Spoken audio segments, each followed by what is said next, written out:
One of Canada's most expensive infrastructure projects is officially open for business. The Trans Mountain Pipeline expansion, 12 years in the making, will more than double Canada's capacity to move oil to the BC coast. But what will this mean for our country's economy, governmental debt, the environment, oil industry, and an increasingly more sustainable world? Joining us with his thoughts on that and what this means for Canadians is Ian Lee, Associate Professor of Management at Carleton's Sprott School of Business. Good to have you back on the show. Welcome.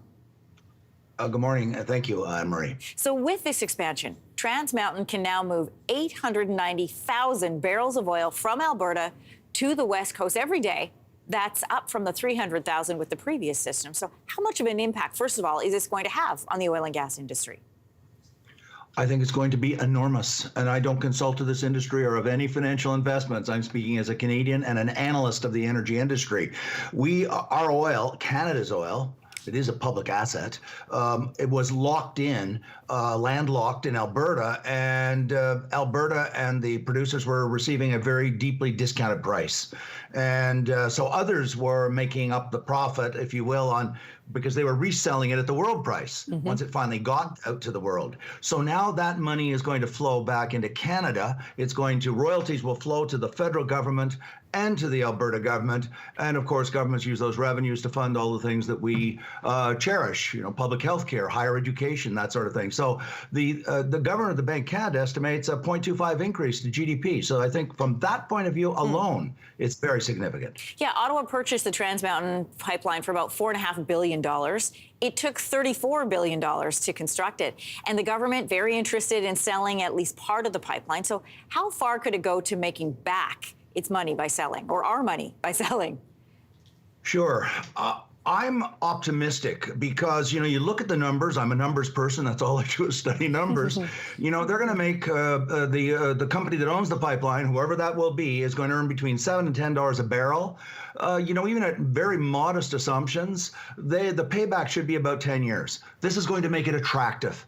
But it's an excellent question, Anne-Marie, because I think we've seen in the last 10 years that unless Indigenous participation and ownership is involved in this pipeline upon its sale, no other buyer will have social license. So it seems clear to me that it's going to be sold and there will be Indigenous participation and ownership and control, whether it's 50%, 80%, 100%. So I think we can look at that down the road.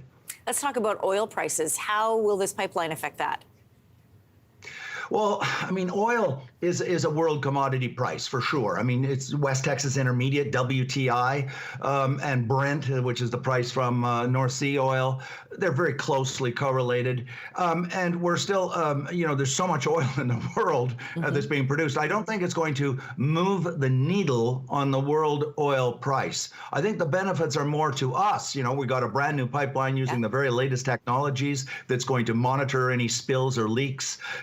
There's more money flowing back into Canada, but it's not going to impact the world price of oil in any meaningful sense. So as the world, Ian, moves towards clean energy and transportation, and they're sort of going in one direction, the opening of this pipeline feels a little counter to that. How much longer will these pipelines represent a significant advantage for our economy?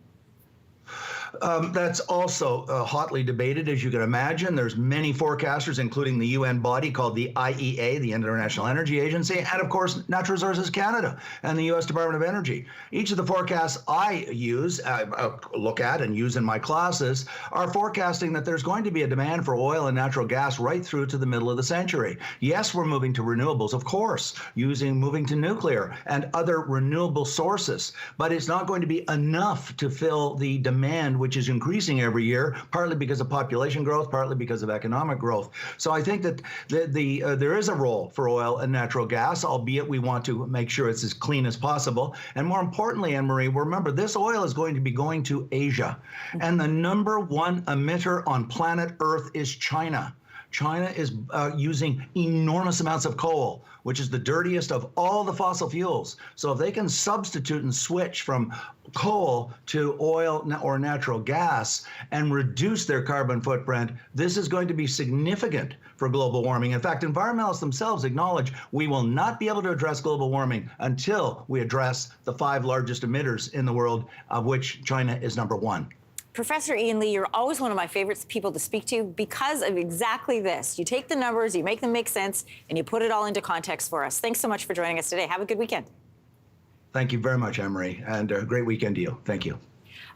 Hey, thanks for watching. If you liked this, be sure to subscribe here, or you can check out more Your Morning videos right here.